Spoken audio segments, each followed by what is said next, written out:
The notice was simple. A torn piece of paper, scribbled with neat handwriting, pinned to the worn-out board at the corner of Willow Street College. Room for rent. Quiet neighborhood. Affordable. Call Adam. No one passing by that morning could have guessed the story it was about to set in motion. Rachel Morgan certainly didn't. She stopped in front of the notice, her fingers tracing the faded ink. Her classmates often laughed at such postings. Only desperate students live in those cramped houses, they joke, but Rachel's eyes lingered on the words with unusual intensity. A strange tug in her chest told her this might be more than just about finding a room. Adam Carter, the man behind the notice, had written it with a heavy heart. A 38-year-old widower, Adam worked long shifts as an office clerk, his modest salary stretched thin between rent, utilities, and raising his spirited 8-year-old daughter, Emma. The house he owned was small but warm, with creaking floors and peeling paint. A house that carried both the laughter of his daughter and the silence left behind by his late wife. Renting out the upper portion wasn't something he wanted to do. It was something he had to do. Rachel dialed the number. Hello. The voice that answered was deep, tired, and cautious. Hi. I saw your notice. Is the room still available? There was a pause, long enough to make her wonder if she'd dialed the wrong number. Then came a quiet reply. Yes. You can come by today if you'd like. The Carter house stood at the far end of a narrow lane, tucked between two tall hedges. Rachel hesitated outside, her suitcase in hand. For someone like her, accustomed to drivers, bodyguards, and sprawling mansions, this was unfamiliar ground. But no one here knew she was the daughter of Richard Morgan, one of the city's wealthiest businessmen. And that was exactly how she wanted it. Adam opened the door himself. His dark hair was unkempt, his shirt sleeves rolled up, and there was a cautious kindness in his eyes. He sized her up in a moment, not in judgment, but in that careful way of a father who thinks of safety first. "You're Rachel?" he asked. She nodded. Before Adam could continue, a small figure peeked from behind his legs. Big curious eyes, messy brown pigtails, clutching a stuffed rabbit. "Is she the one, Daddy?" the little girl whispered loudly, earning a faint chuckle from Rachel. Adam cleared his throat. "This is my daughter. She'll be around a lot. If that's a problem." "It's not," Rachel interrupted softly, bending down to Emma's level. "Hi there. I'm Rachel." The child studied her for a long moment, then grinned. "You can stay. You look nice." It was such an innocent decree that even Adam couldn't help but smile for the first time in days. Upstairs, the room was modest, bare walls, a small window overlooking the street, a bed with worn sheets. To most, it might have felt too plain. To Rachel, it felt strangely perfect. She set her suitcase down, her heart beating with a mix of nerves and relief. "Rent is due at the end of each month," Adam said, standing in the doorway with that same careful tone. "I'll keep things fair, and if you need anything, just knock." Rachel met his gaze, steady and calm. "Thank you. I think this will work." She didn't tell him she could have rented the most expensive apartment in the city with a single swipe of her card. She didn't tell him her father would be furious if he knew she was here. Because for the first time in her life, Rachel Morgan wasn't looking for luxury. She was looking for something else entirely. And neither she nor Adam had the faintest idea how much this simple arrangement would change all their lives. The first night Rachel spent in the upper portion of the Carter house was strangely quiet. She was used to polished marble floors, echoing hallways, and the constant hum of staff going about their duties. Here, the silence was broken only by the faint creak of the floorboards beneath her bed and the occasional laughter of Emma drifting up from downstairs. It wasn't luxury, but it was real. The next morning, Rachel awoke to the smell of pancakes. Following her nose, she found Emma sitting at the small kitchen table, swinging her legs while Adam flipped pancakes in an old pan that had clearly seen better days. Emma spotted her first. "Good morning, Rachel," she chirped, waving her fork like a magic wand. Adam glanced up briefly. "You don't have to come down, you know. Your portion has its own little kitchen." Rachel smiled. "Yes, but I thought maybe I could help." "Help?" Adam raised an eyebrow. "You're a tenant, not a cook." Before Rachel could answer, Emma hopped off her chair. "Can she help me with homework, Daddy? Please?" Rachel crouched down. "What homework is it?" "Math," Emma groaned dramatically, scrunching her nose. "It's evil."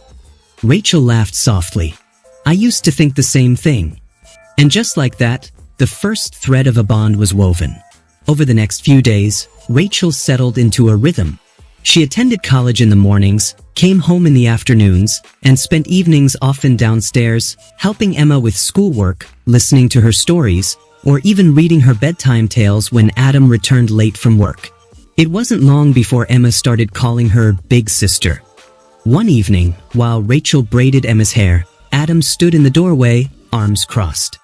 His tired face softened as he watched the two. For years, Emma had only known his care, his voice, his efforts.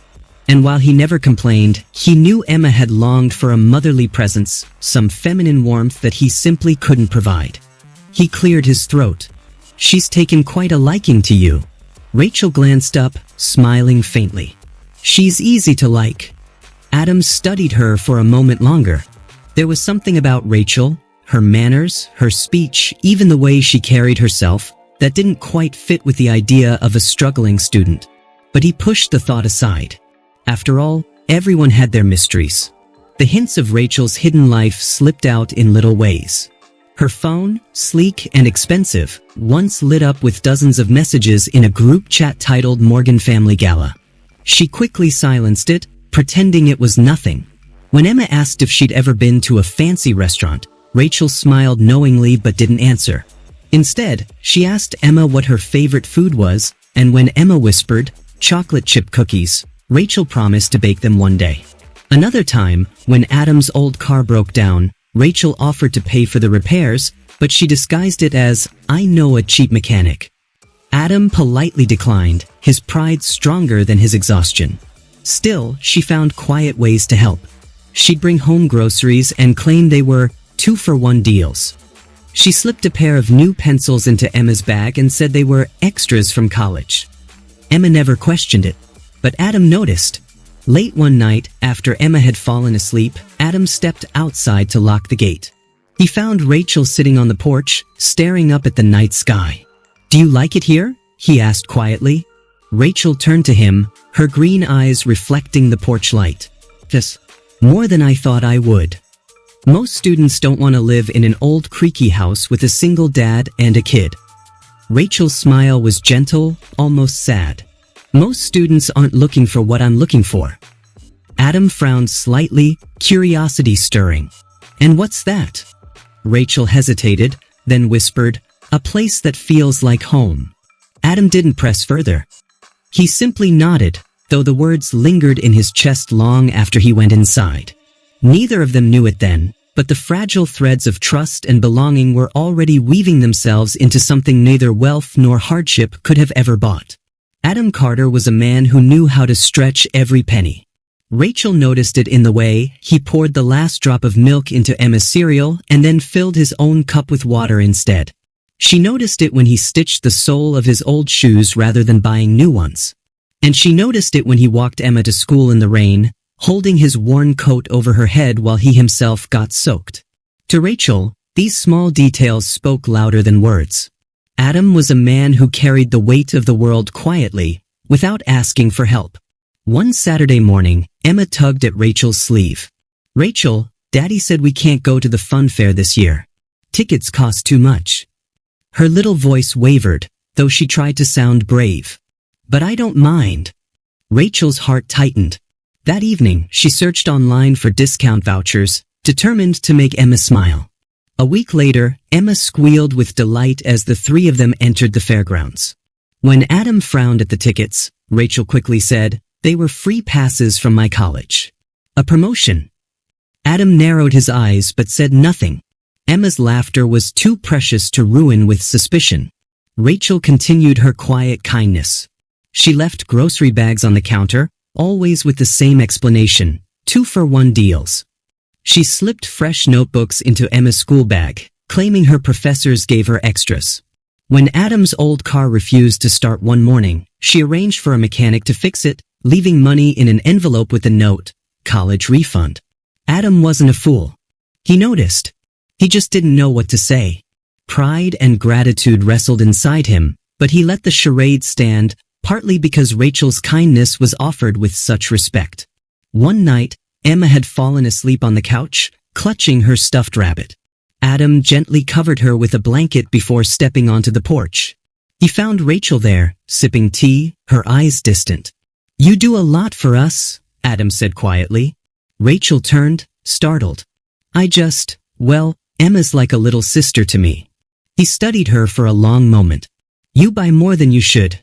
Groceries, school supplies, even those fare tickets." Rachel's chest tightened. "Do you want me to stop?" Adam shook his head. "No. I just wonder why." Rachel hesitated. She couldn't tell him the truth, that she was the daughter of one of the city's richest men, choosing to live a simple life. Instead, she whispered, because sometimes giving feels better than receiving. The next day, Adam's pride was tested again. Emma's shoes had worn thin, holes peeking through the soles. He sighed, planning to patch them. But Rachel returned from college with a pair of bright new shoes, claiming they were from a friend who'd bought the wrong size. Emma squealed, hugging Rachel tightly. "You're the best." Adam wanted to protest, but Emma's joy silenced him. That night, he sat by his desk, staring at the bills. Life had been hard since his wife passed away, yet here was this young woman, his tenant, softening the edges of his hardship without demanding anything in return. Later that week, Emma tugged Rachel toward Adam as they sat in the living room. "Daddy, can Rachel stay forever?" she asked innocently. Adam chuckled, ruffling Emma's hair. "That's not how life works, sweetheart." Rachel, however, felt a lump in her throat. Because deep down, she realized she wanted to stay too. And while Adam still saw her as just a kind student, the truth was far more complicated. One day soon, her hidden world would come knocking on his door. It began on a quiet Sunday afternoon. Emma was drawing rainbows on scraps of paper while Rachel helped Adam fix a leaky faucet in the kitchen. The atmosphere was warm, ordinary, just another day in their unusual little household. Then a black luxury car rolled to a stop outside the Carter home. Its glossy finish reflected the sun, its tinted windows sealing off the world. The car didn't belong to their street. It didn't even belong to their neighborhood. Adam frowned, wiping his hands on a towel. Now, who could that be? Before Rachel could answer, the car door opened. A tall man in a tailored suit stepped out, his presence commanding. His silver hair gleamed, his shoes untouched by dust. Neighbors peeked through their curtains, whispering. Rachel froze. She knew that car. She knew that man. Her father. Richard Morgan. "Rachel." His voice cut through the air like a blade. "I've been looking everywhere for you." Emma blinked in confusion. Adam stepped protectively in front of her, his posture tense. "Who are you?" The man's sharp gaze landed on Adam, then softened slightly when it shifted to Emma. Finally, it returned to Rachel. "I'm her father. And she has no business living in a place like this." Gasps rippled from the neighbors watching outside. Adam turned to Rachel, searching her face. "Father." Rachel's throat tightened. She nodded slowly, guilt flashing in her green eyes. This my dad." Adam staggered back as if the floor had shifted beneath him. The tenant he had welcomed into his home wasn't just a student. She was the daughter of one of the wealthiest men in the city. Richard stepped closer, his voice heavy with authority. "Pack your things, Rachel. You're coming home. Enough of this charade." Rachel shook her head. "No, not yet. Not yet." His tone was incredulous. "You've been living in," he gestured at the modest house with disdain, "this place, with strangers, when you have everything waiting for you at home. A mansion. The comfort." Rachel's voice trembled, but her resolve was steady. "That's just walls and money. Here, I found something more." Emma tugged at Rachel's hand, whispering, "Don't go." Richard glanced at the little girl, then at Adam, his expression flickering with disapproval. "This man can't provide what you need. He can't protect you, Rachel. He can't give you the life you deserve." Adam's pride bristled. "I never claimed I could," he said firmly. "But she's been safe here. and respected. Rachel stepped between them. Dad, please. You don't understand. This family, Adam and Emma, they gave me something our mansion never could, warmth. A sense of belonging. For a moment, silence hung thick in the air. The neighbors continued to watch, their whispers carrying like wind. Richard's jaw tightened. Rachel, you're my daughter. Your place is with me, not here. Rachel met his eyes with quiet strength. Maybe I am your daughter. But here, for the first time, I felt like a sister. Like part of a family that didn't see me as a name or a fortune. Just me. Her father faltered, the steel in his expression cracking for a brief instant. He had never heard her speak with such conviction. Inside the house, Emma clung to Rachel's arm. You're not leaving, right? Rachel knelt beside her, brushing back her hair. I don't want to. Not unless I have to. Adam stood quietly, his emotions tangled. He wanted Rachel to stay, yet he knew she didn't belong to their world.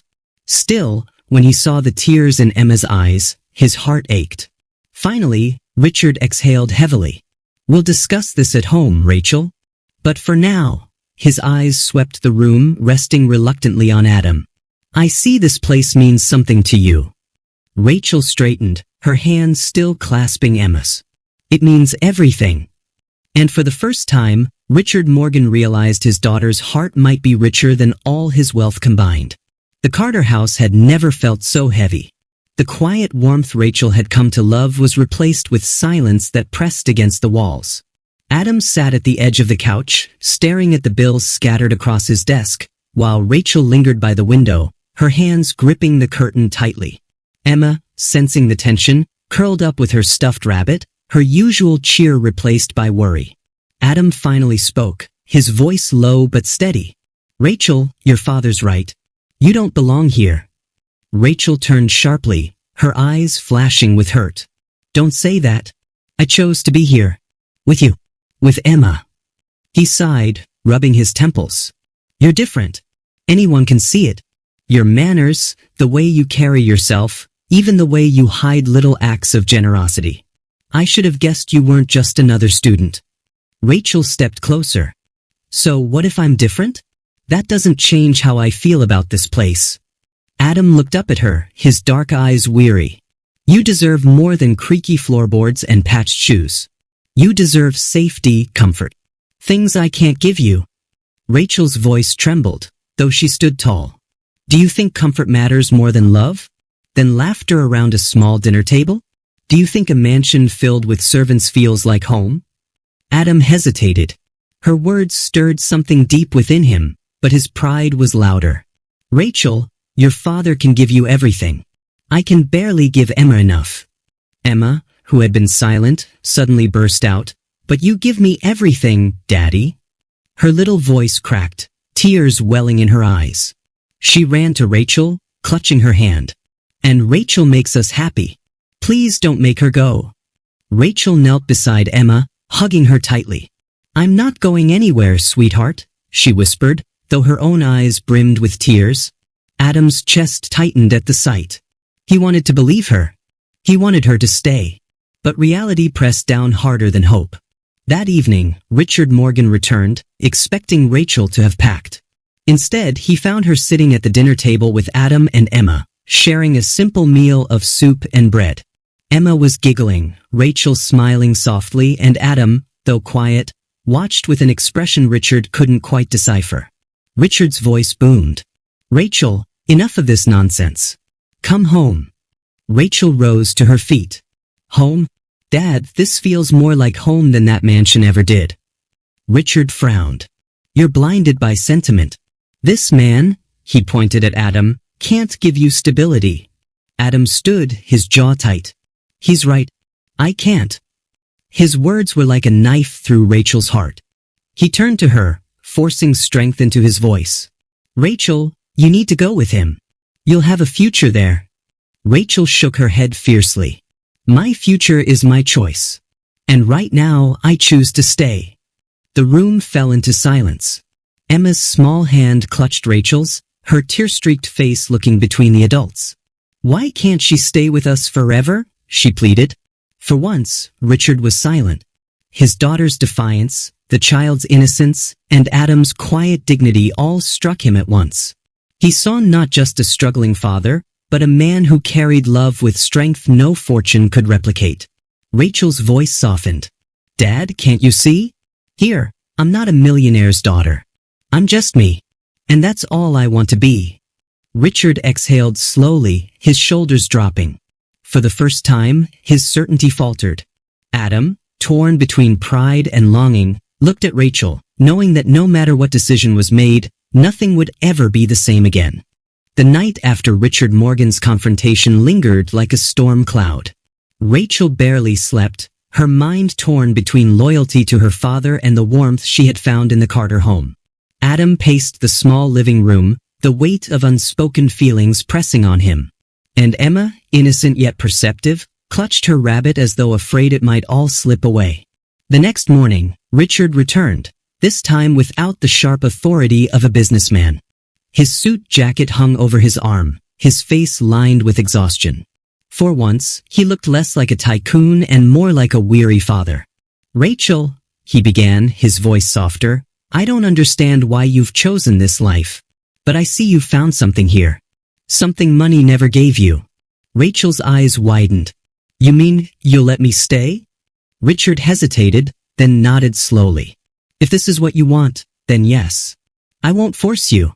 But at least allow me to make sure you're cared for." His gaze shifted to Adam. "And you, Mr. Carter, you've done something I could not. You gave my daughter a sense of belonging." Adam stiffened. "I didn't do anything extraordinary." Richard shook his head. "Extraordinary doesn't always mean expensive. Sometimes it's simply human." A fragile peace settled over the room. Richard didn't try to take Rachel away again. Instead, he asked quietly, "What do you need?" Adam opened his mouth to protest, but Rachel spoke first. "We don't need anything. We already have what matters." Yet Richard wasn't blind. He saw the thin shoes by the door, the patched curtains, the stack of unpaid bills on the table. His fortune had bought him power, but standing here, he realized these people had something priceless: love. He cleared his throat. "At least allow me to support Emma's schooling. Consider it my way of thanking you for looking after Rachel." Adam hesitated, pride battling practicality. But when Emma's eyes lit up at the mention of school, he finally nodded. "All right, but nothing more." Rachel smiled through tears. "Thank you, Dad." Life slowly settled back into rhythm. Rachel continued her classes, still living in the upper portion of the Carter home. Emma thrived, now boasting new school supplies and shoes, though she still insisted her favorite part of the day was Rachel's bedtime stories. Adam remained cautious, but each evening when he returned from work, seeing Rachel and Emma laughing together softened the walls around his heart. She had become more than a tenant, she was family. One evening, as the three of them sat down to dinner, Rachel caught Adam's gaze. For a moment, the silence spoke volumes, the gratitude he couldn't put into words, the affection she couldn't yet confess. Emma broke the quiet with her cheerful voice. "This feels like forever, doesn't it?" Adam chuckled softly. "What do you mean, sweetheart?" Emma grinned. "Like Rachel will always be here. Like we're a real family." Rachel's throat tightened, but she smiled. Maybe forever starts with moments like this. Later that night, Richard stood outside the house, watching through the window as laughter filled the small dining room. For the first time in years, he didn't see his daughter as the lonely girl in a mansion. He saw her happy. Truly happy. He whispered to himself, perhaps she was right all along. Inside, Adam, Rachel, and Emma clinked their glasses of water in a simple toast. No grand feast, no chandeliers, just warmth, laughter, and belonging. And as Rachel looked around the modest room, she realized the truth she had been chasing all along. Sometimes the richest treasures are not found in fortune, but in the hearts that open their doors.